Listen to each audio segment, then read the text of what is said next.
Shalom Heroes Generation dimanapun kalian berada. Senang sekali bisa bertemu dan kalian kembali di Heroes Yuk Kita Sharing. Saya harap kalian dalam kondisi yang sangat baik, walaupun di tengah keadaan yang sekarang semakin tidak menentu, tapi kita yakin dan percaya ketika kita di dalam lindungan Tuhan, ketika kita membaringkan hidup kita kepada Tuhan, Tuhan menyertai kita dan memelihara kita sepanjang hari. Hari ini saya pengen banget bercerita atau membagikan suatu cerita tentang seorang tokoh Alkitab yang pasti teman-teman semuanya udah kenal. Namanya adalah Daud. Nah, Daud ini sendiri adalah seorang raja di Israel yang terkenal banget pada saat itu. Namun Daud ketika memulai ceritanya itu unik banget ya teman-teman ya.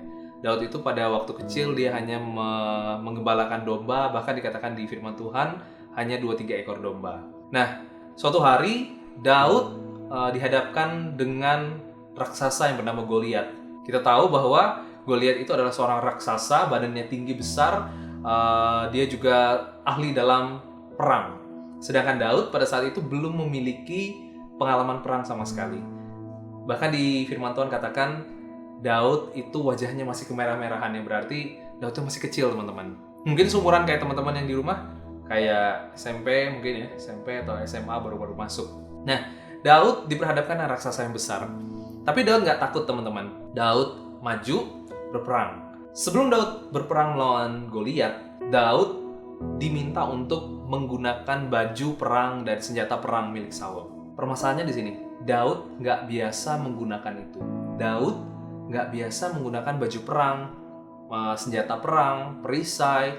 Itu membuat semuanya nggak nyaman buat Daud. Itu membuat dia menjadi berat untuk melangkah. Bahkan dikatakan dia hampir nggak bisa melangkah dengan menggunakan pakaian perang itu. Daud nggak bisa pakai itu. Padahal pada lazimnya ketika orang berperang, orang harus menggunakan itu ya. Kalau nggak, mungkin kita bisa cepat mati oleh musuh. Apa yang Daud biasa gunakan? Kita lihat, ini unik banget. Ketika Daud melawan Goliat, dia menggunakan ketapel. Ketapel ya teman-teman ya. Biasanya kalau ketapel kita cuman tembak-tembak burung. Mungkin pernah main sama teman, dan saya rasa kalau ketapel yang kita tahu itu tidak mematikan ya. Yang Daud gunakan itu ketapel atau ali-ali namanya, punya bisa menampung batu sebesar ini kira-kira. Itu yang dipakai Daud untuk melawan Goliat. Dia biasa menggunakan itu. Dan singkat cerita, ketika Daud melawan Goliat, dia menggunakan ketapelnya, ali-alinya untuk melawan Goliat. Kita tahu bahwa di akhir cerita Daud bisa mengalahkan Goliat. Firman Tuhan katakan batunya itu terbenam di keningnya Goliat. Akhirnya Daud menang. Apa yang kita bisa pelajari dari cerita ini? Mungkin kita menghadapi raksasa di depan kita ya. Ada sebuah masalah atau ada tantangan di depan kita yang kita nggak tahu bagaimana harus cara kita menghadapinya. Orang-orang katakan, oh pakai ini, kamu bisa lewatinnya, oh pakai ini. Ternyata itu nggak cocok buat kita ya. Ternyata kita nggak biasa untuk hal itu. Padahal ada hal kecil yang mungkin kita lupa, tapi itu kita biasa lakukan. Kayak cerita Daud tadi ya. Dia mau pakai baju zirah, ternyata nggak bisa untuk melawan Goliat. Dia merasa dia nggak nyaman dan bahkan dia nggak bisa bergerak. Dia malah pakai ketapel yang mungkin itu nggak diperhitungkan oleh orang lain. Nah, hari ini apa yang ada di tangan kita? Apa yang kalian bisa? Apa yang kalian miliki? Skill, bakat, keterampilan, itu sudah ada pada diri kita. Dan Tuhan, sekali lagi saya katakan, Tuhan akan pakai kita melalui apa yang sudah Tuhan kasih buat kita. Apa yang kamu bisa saat ini? Mujizat itu nggak jauh-jauh kok teman-teman. Dari hal yang kecil, dari ketapel, dari ali-ali, Tuhan bisa berikan mujizat itu buat kita. Bahkan mengalahkan raksasa. Teman-teman jangan pernah takut untuk menghadapi hari depan. Tetap semangat, jangan padamkan apimu.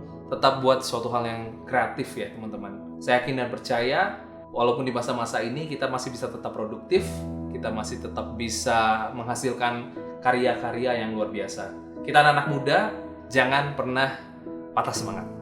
Amin. Sebelum kita mengakhiri badai ini, saya ingin teman-teman kembali mengingat kebaikan Tuhan selama 1 hari ini. Coba ingat-ingat dulu kebaikan apa yang Tuhan sudah berikan buat teman-teman sekalian. Pasti banyak banget ya. Kasih banyak banget, bahkan kita nggak bisa hitung, bahkan kita sampai nggak tahu, oh ini ternyata kebaikan Tuhan. Kita bisa nafas hari ini itu kebaikan Tuhan, teman-teman. Mari kita renungkan sejenak dan mari kita berdoa untuk menutup sharing kita pada malam hari. Bapa, kami bersyukur Tuhan buat segala sesuatu yang Tuhan karuniakan di dalam kehidupan kami. Ajar kami Bapa untuk tetap melekat dengan Engkau. Terima kasih Tuhan buat skill, buat talenta, buat keterampilan yang sudah Tuhan berikan untuk setiap kami. Dan kami pada malam hari ini ingin gunakan talenta kami Tuhan untuk mengalahkan segala sesuatu yang ada di depan kami. Kami tahu Tuhan, mujizat itu dekat dengan kami, mujizat itu ada bersama dengan kami Bapa. Engkau yang menyertai kami Tuhan. Walaupun ada raksasa di depan kami tahu bersama dengan Yesus kami bisa menumbangkan raksasa itu. Terima kasih Tuhan, terima kasih Bapa. Di dalam nama Tuhan Yesus kami berdoa. Haleluya, amin. Selamat malam Heroes Generation, Tuhan Yesus memberkati.